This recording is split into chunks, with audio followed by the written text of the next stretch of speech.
ವಾಲ್ಮೀಕಿ ಅಭಿವೃದ್ಧಿ ನಿಗಮ ಹಗರಣ ಏನಿದೆ, ನಿಗಮದ ಹಣ ತೆಲಂಗಾಣ ಚುನಾವಣೆಗೆ ಬಳಕೆ ಆರೋಪ ಏನಿದೆ, ಇಡಿ ಎಂಟ್ರಿ ಬೆನ್ನಲ್ಲೇ ಕಾಂಗ್ರೆಸ್ನಲ್ಲಿ ಈಗ ಟೆನ್ಷನ್ ಶುರುವಾಗಿದೆ.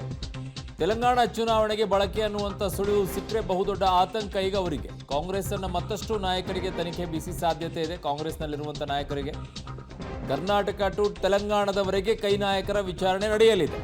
ಇನ್ನಷ್ಟು ಮಂದಿಗೆ ಸಂಕಷ್ಟ ಫಿಕ್ಸ್. ಈಗ ಕಾಂಗ್ರೆಸ್ನಲ್ಲಂತೂ ಆ ಟೆನ್ಷನ್ ಇದ್ದೇ ಇರುತ್ತೆ.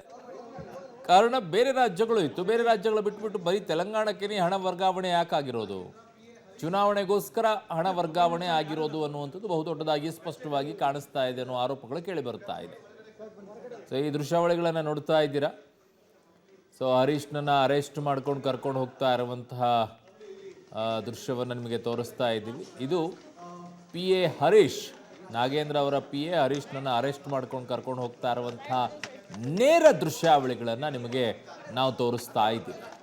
ಸೊ ಕಾರಣ ಬಹುಮುಖ್ಯವಾಗಿ ಹಣ ವರ್ಗಾವಣೆಯಲ್ಲಿ ಇವರ ಪಾತ್ರ ಇದೆ ಅನ್ನುವಂಥದ್ದು ಕೇಳಿ ಬರ್ತಾ ಇದ್ದಿದ್ದು. ಈ PA ಮುಖ ಯಾಕೆ ಮುಚ್ಕೋಬೇಕು, ಮಾಡಿರೋ ಕೆಲಸನೇ ಅಂತದ್ದಾದರೆ ಅದನ್ನು ಮಾಡ್ಬೇಕಾದ್ರೆ ಮುಖ ತರ್ಕೊಂಡು ಫೋನಲ್ಲಿ ಮಾತಾಡ್ಕೊಂಡೆಲ್ಲ ಇತ್ತಲ್ವಾ.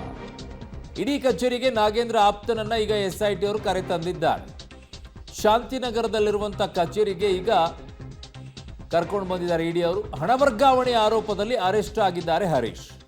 ಹಣ ವರ್ಗಾವಣೆ ಆರೋಪದಲ್ಲಿ ಇಡಿ ಕಚೇರಿಗೆ ನಾಗೇಂದ್ರ ಆಪ್ತನನ್ನ ಈಗ ಕರೆದುಕೊಂಡು ತರಲಾಗಿದೆ. ಶಾಂತಿನಗರದಲ್ಲಿರುವಂಥ ಕಚೇರಿ, ಅಲ್ಲಿಗೆ ಕರ್ಕೊಂಡು ಹೋಗಿದ್ದಾರೆ. ಒಂದಿಷ್ಟು ವಿಚಾರಣೆಯನ್ನ ಮಾಡ್ತಾರೆ, ವಶಕ್ಕೂ ತಗೊಳ್ತಾರೆ, ಸಾಧ್ಯ ಆದರೆ ಅರೆಸ್ಟ್ ಕೂಡ ಮಾಡ್ಕೊಂಡು ಇಟ್ಕೊಳ್ತಾರೆ. ಸದ್ಯಕ್ಕೆ PA ಹರೀಶ್ನನ್ನ ಅರೆಸ್ಟ್ ಮಾಡಿದ್ದಾರೆ. ಇನ್ನು ಇಡಿ ಕಚೇರಿಗೆ ನಾಗೇಂದ್ರ ಆಪ್ತನನ್ನ ಅಧಿಕಾರಿಗಳೇನು ಕರ್ಕೊಂಡು ಹೋಗಿದ್ದಾರೆ ಶಾಂತಿನಗರದಲ್ಲಿರುವಂಥ ಕಚೇರಿಗೆ. ಸೊ ಇಲ್ಲಿ ನೋಡ್ತಾ ಇದ್ದೀರಾ ನೀವು, ಇಲ್ಲಿ ನೋಡ್ತಾ ಇದ್ದೀರಾ ಹರೀಶ್ನನ್ನ ಕರ್ಕೊಂಡು ಹೋಗ್ತಾ ಇದ್ದಾರೆ PAನ್ನ. ಕಾರಣ ಏನಂತಂದ್ರೆ ಹಣ ವರ್ಗಾವಣೆ ಮಾಡಿರುವಂಥದ್ದು ಈಗ ಅವ್ರ ಮೇಲಿರುವಂಥ ಆರೋಪ. ಹಾಗಾಗಿನೇ ಅರೆಸ್ಟ್ ಮಾಡ್ಕೊಂಡು ಕರ್ಕೊಂಡು ಹೋಗ್ತಾ ಇದ್ದಾರೆ. ಸಹಜವಾಗಿ ಬರುವಂಥ ಪ್ರಶ್ನೆ ಏನು ಅಂತಂದ್ರೆ, PA ಅರೆಸ್ಟ್ ಆದರು ಅಂತಂದ್ಮೇಲೆ ಅವರು ಯಾರು ಸಚಿವರು ಇರ್ತಾರೆ ಅವ್ರಿಗೂ ಕೂಡ ಇದರ ಬಿಸಿ ತಟ್ಟುತ್ತೆ ಅಂತೇಳಿ ಅವರ ಕುಮ್ಮಕ್ಕಿಲ್ದೆ ಅವ್ರು ಮಾಡ್ತಾರಾ ಅಂತ ಪ್ರಶ್ನೆ ಕಾಡುತ್ತೆ. ಅಲ್ಲಿ ಕೇಳುವಂಥ ಕೆಲಸ ಮಾಡ್ತಾ ಇದ್ರೆ ಏನಂತ ನಿಮ್ಮನ್ನು ಕರ್ಕೊಂಡು ಬಂದಿದ್ದಾರೆ ಅಂತ ಹೇಳಿ ಏನು ಉತ್ತರ ಕೊಡ್ತಾನೆ ಅವನು.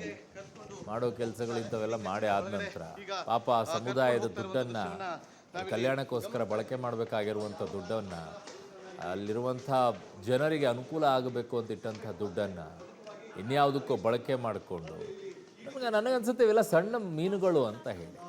ಇದಕ್ಕೆ ದೊಡ್ಡ ದೊಡ್ಡ ಮೀನುಗಳೇ ಅದರಲ್ಲಿ ಭಾಗಿಯಾಗಿರಬೇಕು. ಯಾಕಂದರೆ ಅವರ ಸೂಚನೆ ಇಲ್ಲದೆ ಇಷ್ಟೊಂದು ದುಡ್ಡು ಹಣ ಹೇಗೆ ವರ್ಗಾವಣೆ ಆಗುತ್ತೆ. ಸಣ್ಣವ್ರನ್ನ ಬಲಿಕ ಬಕ್ರ ಮಾಡ್ತಾರೆ ಅಷ್ಟೇ ಅಂತ ಕಾಣಿಸುತ್ತೆ.